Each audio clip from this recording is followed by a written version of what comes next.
to our show, Film Talk with AJ Dean. I'm AJ Dean, your host, and I have the amazing Paul Vato here as well as my co-host. Hi, Paul. How are you today? I'm doing wonderful. The days are getting a little bit longer and it's getting a little bit warmer in Las Vegas. So thank you so much for having me. I thank you for being here. And I see you're still in space, so I hope you're keeping warm. I'm still in space. Yes, I am. Well, we have a fantastic show today. One of my favorites. I'm wearing my hat. I'm all dressed up because it's a very special occasion. We have Judah Ray here. He's a director, a VIP director and producer, and he's also a screenwriter from Hollywood. He is amazing, and we've known about him before. He's got this incredible movie. It's a Judah Ray film called Making Peace. We want to hear all about that. Welcome, Judah. How are you? I am phenomenal. Thank you for having me. A pleasure to be here. It's so wonderful to see you again. Paul, we have such a special guest tonight. Judah is, he's been, I think, over 30 years. Is that right? 30 years or more in the entertainment? A little over 20 years now. Like serious filmmaking. Okay, so 20 years and but 30 years in entertainment. You were always, you were doing entertainment as well. So I want to get right into it, Judah, and I want to ask you about Making Peace. Can you tell us about Making Peace, the awards that you've won, and all that great stuff? Sure. Making Peace is a passion project that I put together. It's a supernatural drama. Takes place in 1969, stars, at the time, a newfound talent, Courtney George, amazing actor. She's already won a couple awards for Best Actor. Also Nathaniel Bozolik, who is from The Vampire Diaries, the originals, Hacksaw Ridge, just a bunch of stuff. And it's also got Dante Bosco in it. You might remember him from Hook as Rufio, The Last Airbender, and also a bunch of great films. And it's been doing really great. You know, we've cleared over 100 honors now for the film. Recently, Cleveland just announced that we're in their festival, and I'm about to go to Austin for another festival. And we're just really happy. You know, a lot of Best Picture awards, Best Director awards, Best Cinematography, Best Actors, a slew of just awards. It's truly an honor and a blessing. I agree. I loved it. Jeff and I loved it.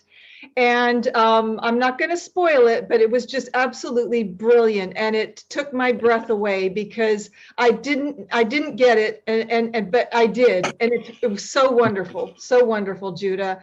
I did want to ask you, so tomorrow you're going to be going to another film festival for celebrating Making Peace. And you're going to do great there as well. Yeah, we're up for best short film drama and best director. Wow, this is incredible. Well, our best wishes for you, Judah. You know, you're an extraordinary filmmaker. You're the top. For me, I think you're one of the top in Hollywood. And don't you, Paul? I would have to agree. Yeah, 100%, Judah. Just knowing you through social audio, but now getting to meet you face to face is quite a pleasure and an honor.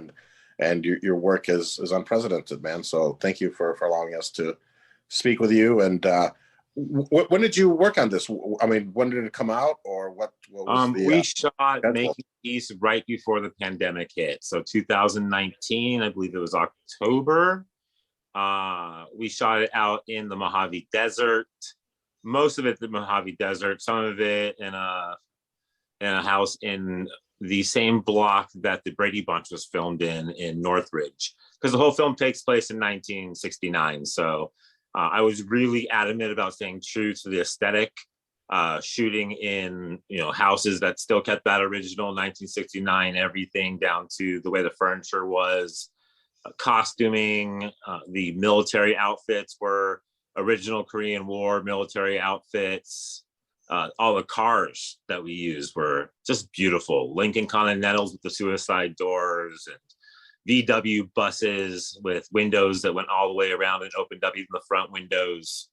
We used old classic police cars from the era. Just, you know, I really wanted to stay true to the era and really grab that nostalgia that I thought the film could create. It was in embodying a story that I wanted to tell about, you know, acceptance and family and just, you know, the real tropes in the human existence and the human experience that we all go through. Absolutely. And I loved the editing. It was perfect editing. And I loved your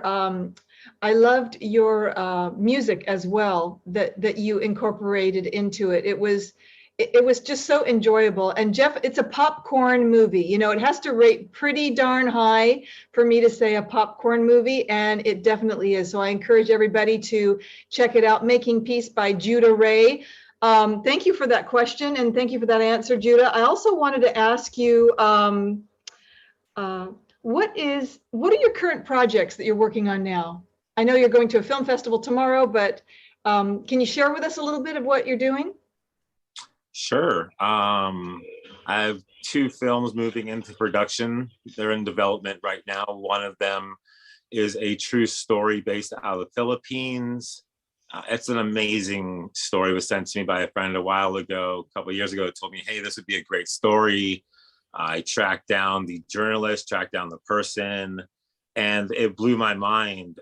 It turned out that a couple who had children in the Philippines, the husband was a contract killer, killing drug dealers for the government, and he couldn't get close enough to one of his targets.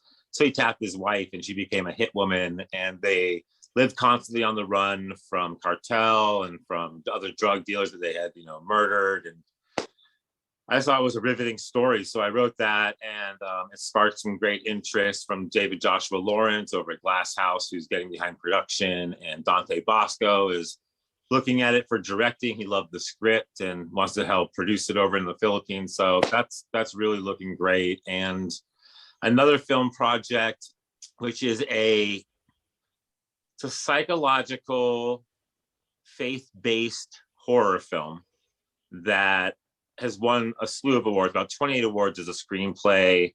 I wrote that. I'll also be directing it. I'm co-directing it with Kimberly Scrime, who's also going to be producing it. It's a great project, and it's looking like that one's moving forward for the fall of 2022. And I have some really exciting new scripts that are out there. One, which is a female-driven sci-fi that deals with conspiracy theories and supernatural stuff. It's a series that's being shopped right now. And I have 2 great, well, in my opinion, a couple other people's opinions, great screenplays, a female-driven action that stars a woman dealing with dissociative identity disorder, which I wrote it in a way that no one's ever really done an action film before, and that's really exciting. And I just finished polishing off a psychological LGBTQ horror film that the script is now done, and it's actually being proofed and considered to make sure that I was respectful to the community and respectful to what I'm trying to achieve with the project by members of the LGBT community, because I want to make sure that, you know, I'm doing the community justice and not, you know, gonna offend anybody, which, you know, you can't help but offend people, but you can at least, you know, do the research. You can ask the community. You can take a moment outside yourself and not just think, oh, this is great, and you can get some opinions from people that actually have lived the life or been through it. Because, you know, as a writer, my directing is completely different, but as a writer, I have a lot of respect for people and their stories and for the human experience, in the way that I try and only tell other people's stories if I really have a good grasp, in my opinion, of, you know, what they're going through. And if I can really show that I understand what's happening with that community, then I'll try writing a piece and see how it happens. If it comes out, great. And then I'll check with people in the community. I'll dig and I'll research. So I find people and I'll go, hey, I have this project. It's kind of outside my wheelhouse, but I think I understand the issues and what's going on in this situation. I'd love for you to read this and tell me if A, I'm offending you in any way, and B, what those offenses are, if overall I understand, what's going on. Because I think we should be able to tell other people's stories, but I think it should be done with respect. It should be done with understanding. It should be done with community. It shouldn't just be, hey, we're going to jump in on this project and tell this story about this community or these people or this person's story and not give, props where props is due, is how it was explained in my era. Not, bring in the right people that can justify the story and make sure that it's right, including not just my readers. I try and bring in crew. I try and bring everything I can to make sure, like I did with Making Peace, that the aesthetic is right, that the story is right, that, I'm not just ringing true to myself, but ringing true to reality, the world. And as someone that does sci-fi, horror, all these other, not reality in the idea of reality, but the reality within the world that I've built, and that world that I've built is something that people are going to want to enjoy. Because if you write so far out the scope that no one's going to resonate with it, who's going to enjoy your stories? And if you're not trying to have people enjoy your stories, go write them in a journal, right? We're making films to entertain people and to grab audiences. And I get the artist idea of, well, I'm trying to, get my voice across and my ideas across, but I think you can do that in ways that resonates with society and actually makes a difference and changes the world. Call me big-minded, but I really think that filmmakers, artists, musicians, poets, we have the power to change the world, whether it's in a big scale or a person by person basis. We get the right to do so. And I think by wasting that, by saying, oh, well, I'm just trying to write to my community or to my small source, it's I don't know, a waste of talent. And it's a waste. Absolutely. I agree. I love your sensitivity to the interpretation and how you handle it and your philosophy, Judah. I think that it's very important. You deal with amazing respect, and that's number one. I love your themes of the LGBT community. I love sci-fi. I love sci-fi. And so I trust you that you're one of the best screenwriters and interpretation storytellers there is that I know. So that's my compliment to you. We love you so much, Judah. And Paul, over to you. What did you want to say? No, it's I don't even know if I can follow that up. I mean, it's just such great information, Judah. Thank you for sharing, and of course, you have our 100% support. And as an actor, it would be a pleasure and an honor to be involved with any of your projects. And I think I would speak for all actors, especially when you're being so, I guess, inclusive. I think as we all should be. But yeah, and then in this day and age, also, I love what you said though, that you don't mind writing other people, or you enjoy writing other people's stories, but you're doing it in this respectful and wonderful way. So thank you for that, because I know that a lot of times people get like, well, you shouldn't write other people's stories. I'm like, well, but if we're not doing it or they're not doing it, then why not? Why not? As you, as a writer, as a very talented writer, and you're doing it in a respectful way, and you're getting all this feedback to make sure, just in case something wasn't kosher, let's get it looked at. So thank you. Yeah, thank you for doing that. I think because there are so many great stories out there that I think anyone should be able to write. Just as actors, we should be able to play, different characters at different ethnicities and different, so I don't know if that's my 2 cents. So thank you for sharing all that. I find it interesting because, I mean, what's better? Someone that's known you your whole life, when you tell them something about yourself, of who you are, and they look at you and go, hey man, I understand this. Listen to this story. And they tell you a story that totally resonates with you. Right. And you're like, okay, well, I've known this person my whole life. Or meeting someone that you've never met that all of a sudden tells a story that goes, wow, here's someone that I don't know. That's not even in my ethnicity. That's not within my, sexuality, whatever. They're different than me, but they understand what I'm going through. They understand my story. They understand how I feel. To me, that's really impactful.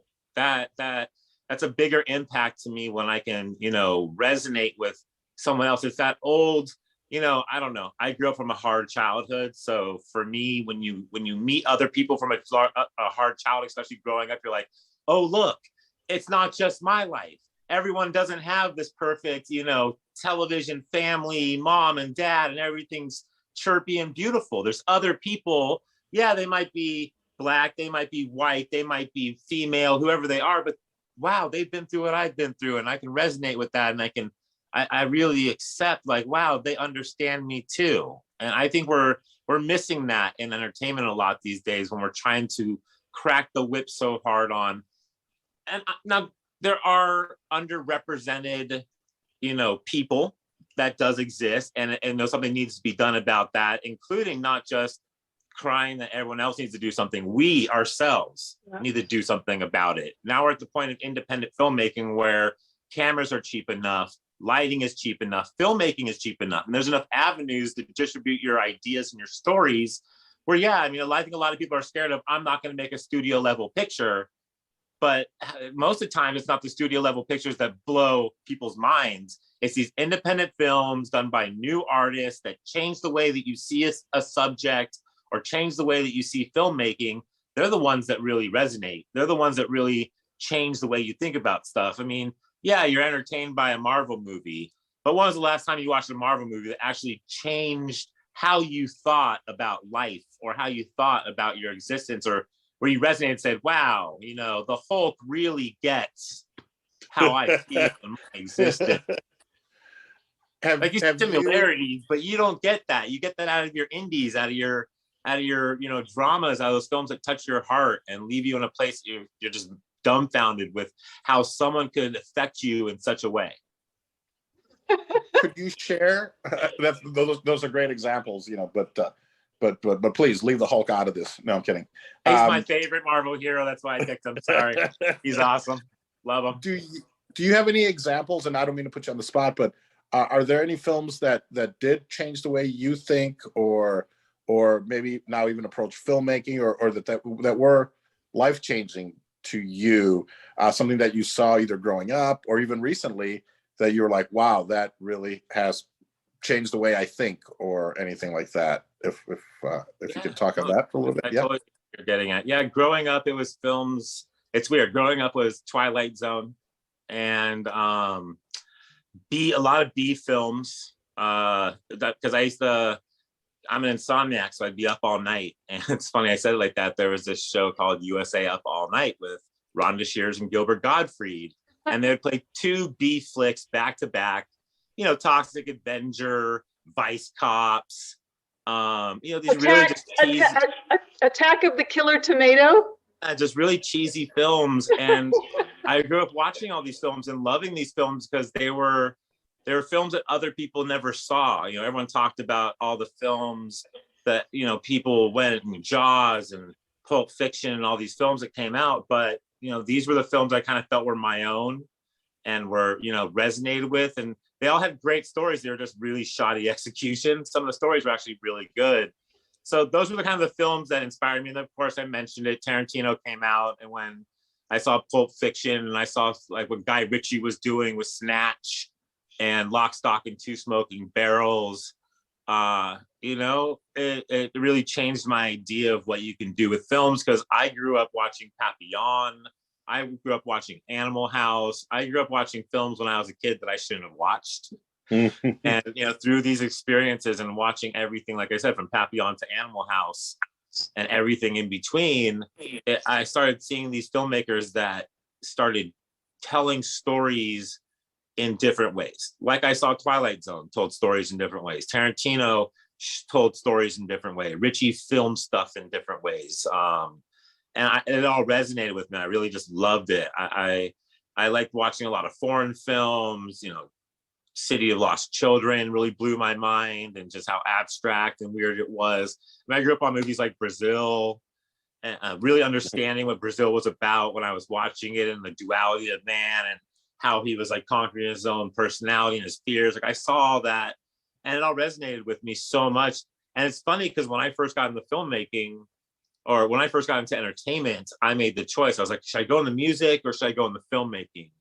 And at the time, filmmaking was different. was a lot different back in the early 90s into the mid 90s. Was, you know, the streaming system wasn't there, the studio system was ruling, you know, the star system was going, and in the end it was really hard to even fund any kind of film, because, you know, unless you knew a celebrity and could get someone on a red carpet, that's really the only reason why people put money in the movies back then. And no one was making money until digital video came along, streaming platforms came along, and a formula came along where you could actually sell films as long as you checked all these boxes and you had these packages with these actors in them and, you know, filmmaking. But before that, so I went to music first and I did, you know, concerts and events. Didn't really get what I wanted out of concert events, and realized that, you know, filmmaking was truly my passion, was truly where I saw myself excelling with, and you've heard me speak about it, kind of changing the world, you know, making a difference, doing something to affect a lot of people. And I got into it producing, you know, wanting to be a producer. Halfway through school, that's when I realized the story of the lens, the camera, how all these instruments came together to actually tell stories. And that brings me to what really influenced me, which was kind of, and I don't want to be self-centered, but it really was one of my own projects, because I was writing a lot of male-dominated white roles, you know, Hollywood type of stuff, studio level stuff. And I was ghostwriting for a lot of people doing that, but that's not what I grew up with. I mean, as I said earlier, I grew up in a dysfunctional family. I grew up on the wrong side of the tracks, I guess you can say. So I grew up around a lot of Latin friends, a lot of Black friends, a lot of Asian friends. These were the stories that I knew. These were the stories that resonated with me, because that's what I grew up with. And I finally got to the point where I said, okay, if creating stories and worlds and being able to resonate with people is going to be my thing, like, I'd been writing horror, I'd been making horror stuff, but I knew that that wasn't going to be what drove a message to an audience. You know, it's fun, it was exciting. And I sat down and I really looked at myself and I said, okay, well, what do you want to tell a story about? And at the time, there was the whole, you know, people watching 20, 30 seconds of a video and blaming someone for being killed by the police. And I thought it was so interesting. I was like, wow, people can watch 20 seconds, 30 seconds of a video from a security camera and completely say what was right, what was wrong in the death of a human being. And it really blew my mind. And being on that side of the law for part of my life, I was like, okay, well, what could we do? And I put together the story. And this story was about, you know, you're just normal thug looking kind of guy, you know, big, nasty looking, arm all tatted up, you know, very dark complexion, just, you know, the kind of person that I could easily put into the situation and story that I wanted to do, which was he walks into a liquor store and someone else comes in with him and they rob the liquor store and he runs. Okay, this is what you see from the security footage. Now, as the story goes on, you start learning that, you know, he has this bag in his hand and the media is saying, oh, he must have been on a drug dealer. They're robbing the store. What's in this bag that he has? He robbed the store. And as he's on the run, you start realizing by the end that he had just walked into the liquor store at the same time as the other gentleman. But because they were the only two Black men in the store, and the way the camera angles are, and the fact that the man that he walked in with was like, you know, you watch out for the cops. If cops come and you don't tell me, you know, you're dead to me, I'm going to take you out. It sounds like they're together, but really the guy just walked into the store and the guy was like, you watch the window. So the way I played it out and the way that I executed it to really, you know, take the audience on this ride where they thought this guy had robbed this store and he was carrying drugs in this bag. And by the end, he's on the run because he ends up at the hospital, he gets shot. But really why he's at the hospital is his baby was being born. And in the bag was a teddy bear for his newborn son. Wow. And I was like, okay, well, people think, oh, 30 seconds. I'm going to take you on an hour and a half where you think someone did something. And the whole movie, you're going to think for sure this guy did something. And by the end, you're like, oh, it was just the angles and the way I saw it and what I heard and the way I heard it. I completely, and, you know, pretty much end the film with maybe I'm a racist, get people to. And when I executed that and people got behind it, it was weird. It was the first time I didn't have to sell a film. I didn't have to be like, hey, you're going to love this film. It's about this, and it's going to make you X amount of dollars, and it's going to generate a big buzz behind it. I just told the story, and big producers resonated behind it. I was like, oh, this is interesting. Okay. And then I dipped my fingers in making Peace, which was my it was my first time directing. So I knew I wanted to do something more on the drama tip than in this was more of a thriller kind of topical sense. And this is when I sold myself on where I am now, is that I sent a script to a friend of mine, Southside Chicago, big guy, old school OG kind of guy who got out of the game, got out of things, he doesn't, do what he used to do. We'll say it like that. And, one of the toughest nails. And I sent him the screenplay and he called me crying. Oh, and it was the weirdest thing because, I write horror and stuff. So people calling me crying was a little different. I didn't know at that time how to deal with someone being emotional from my work, but I knew something. I knew I had made someone emotional. I saw a trend once again that I didn't have to sell someone, but just the idea, the story, how it resonated with them, affected them so much they got behind it 100%. He raised most of the money that made the film from someone that didn't even want the money back because it resonated with them so much. And that's when I really changed. I love that. I love that about you so much, Judah, that you carry the social message for change, and that there's a responsibility as a director and a screenwriter. I love how you carry that as it's a responsibility it's a voice. Your voice is very, very influential and very, very important. And I love what you said. And you are one of the leaders, leading us forward for change. And I love that about you so much. What do you think, Paul? Of course, I would have to agree. Thank you for being a voice for those that can't, won't write, and are looking for the entertainment that you are providing, because it's not just entertainment; it makes you think. So it's beyond that. So thank you, Judah. And you mentioned you grew up with Latinos and Asian and Black. What would you mind sharing? What is your ethnicity, or is it something that you're comfortable talking about? Yeah, I mean, I say that I'm a man of the world.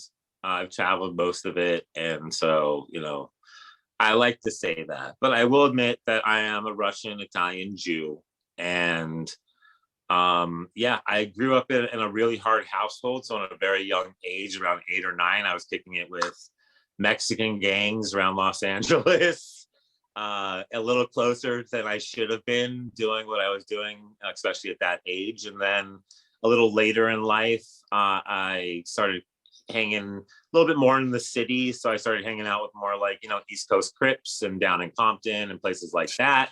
Okay. And then I realized that, that life and, just everything I was doing at the time, around 16 years old, I started realizing that, the life I was living wasn't exactly where I should be, not by skin color, not by nationality, not by, class, but just because I knew I could do more. I knew in my heart that, running around being an idiot with the wrong kind of elements, doing the wrong kind of, substances, and living on the streets, homeless, just everything together was like, okay, I can do better than this. So, I mean, thank God at the time, it was the early 90s and raving had just started, break-in warehouse parties had just started, and I had found it at a very opportune time in its existence when it first started really coming to light in Los Angeles. And I jumped right on that track and was a producer and produced events, and it helped me reestablish myself in the society in a way, because, it was a counterculture, but it helped me through that counterculture, at least get a residence and get back on my feet, pay off my debt, learn about graphic arts in the early days when, Adobe was just introducing itself and Max ran really slow. And, grew up doing that and photography and DJing and anything I can get my hands on to reestablish myself in the society, pay off all my debt to society that I had owned, and pretty much worked to the point where, you know, I'd gotten old enough where events and partying and that kind of stuff started being like, okay, well, I'll never forget. I was big in the event scene in Los Angeles. Like, I could get into any club. I did the last night at the Roxbury in Los Angeles. I did concerts, events, very big celebrities, birthday parties, just crazy stuff. But I traveled to Europe for my first time in my early 20s, and no one cared. No one cared about no one even knew the events that were going on over here. It was a whole nother world. And I was like, wow, you know, here I was thinking I was like making this big, you know, effect which it was. It started what, you know, became the EDM and rave scene in the States on the West Coast. A lot of the people that I, you know, mentored grew up to be some of the biggest and strongest, you know, event producers today within the scene. But it wasn't where I was resonating. And that's when I switched over to filmmaking and decided, okay, well, let's see what filmmaking has for me, and turned over the film, and boom. Was a producer for 15 years, went back to school because I wanted to join the studio system as a producer, and halfway through school found creative because it was part of my studies. And I was like, wait a second, lenses do what to tell stories with scripts, and it all equals with lighting plus acting, you get this effect. And it blew my mind, man.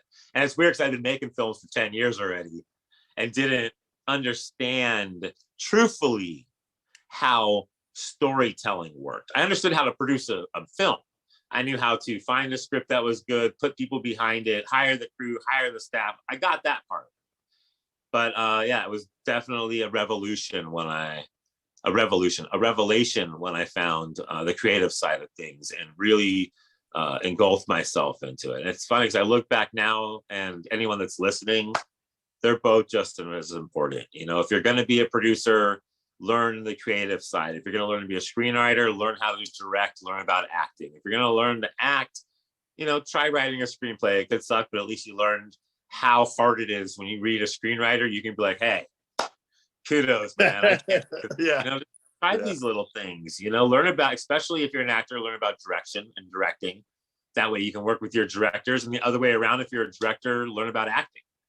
You know, take acting classes. It's called acting for directors.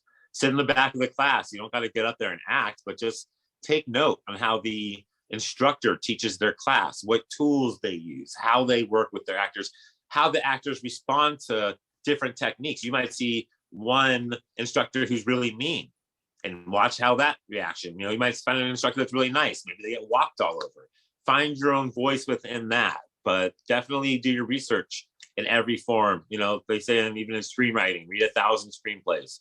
I know I fought it at first. I did not like, why am I going to go spend my time reading 1,000 screenplays when I could write 1,000 screenplays during the time I could read those 1,000 screenplays? But yeah, I learned more from reading screenplays than I did from screenwriting courses and classes and teachers. Just by how different artists did their strokes. Yes, I love that advice. That is phenomenal. And Judah, you know, we appreciate you so much. We appreciate you. We appreciate you so much, and thank you for that. So we just want to thank you so much. And you know, yours is a success story because you have incredible experience, and you know both sides of different sides of life, and that enriches your storytelling. And I think it makes it even more personable, and people love it because your perspective is right on. Wouldn't you say, Paul? I would say so, 100%, and that you're willing. I mean, that you're able, and you're bringing all these experiences that you grew up that may not be the most traditional upbringing. And, you know, of course, some people have had it harder. Some people have had it easier. Everyone has their cross to bear, you know, if you can say that. And, you know, but what you do and bringing that into your stories, it shows. So, yeah, thank you for sharing your talents with the world.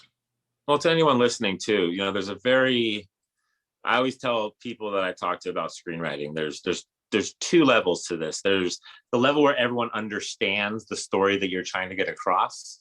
And then there's a level of being creative. And getting your story across is one, and being creative is two. First of all, you want to get your story across. A lot of people get creative first, and then they try and get their story across. And that's where it gets really, really, really awkward. you really want to get your story across and make sure your reader understands what you're trying to do. And then within that, inject your creativity. Within that, then you can, it's like they say, you got to know the rules before you break them. You got to know the story before you can break it. And I think a lot of people try to be too cool and too creative, and that's where they get lost and confused. Instead of just telling the story and then trying to go back in and tell it as interesting and the best way that speaks and resonates to their voice as possible, you'll see a whole different result. You really will. And it's the same thing I've done. I wrote to the zeitgeist. I wrote towards, the story everyone wanted to hear for years. I was a ghostwriter for years.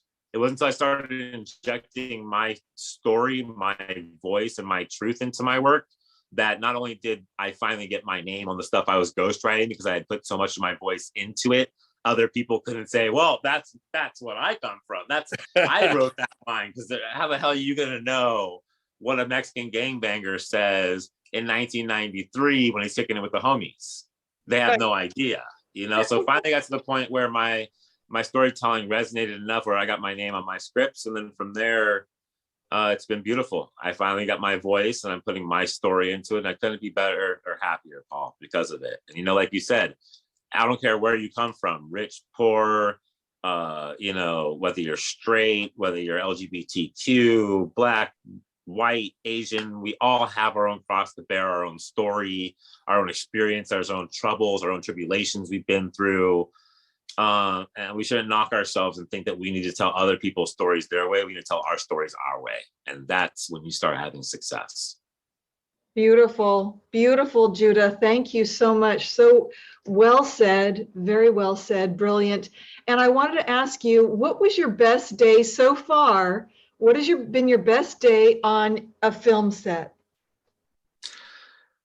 May 12th, I believe, 2005, I wrapped my first film, my first production, One Among Us.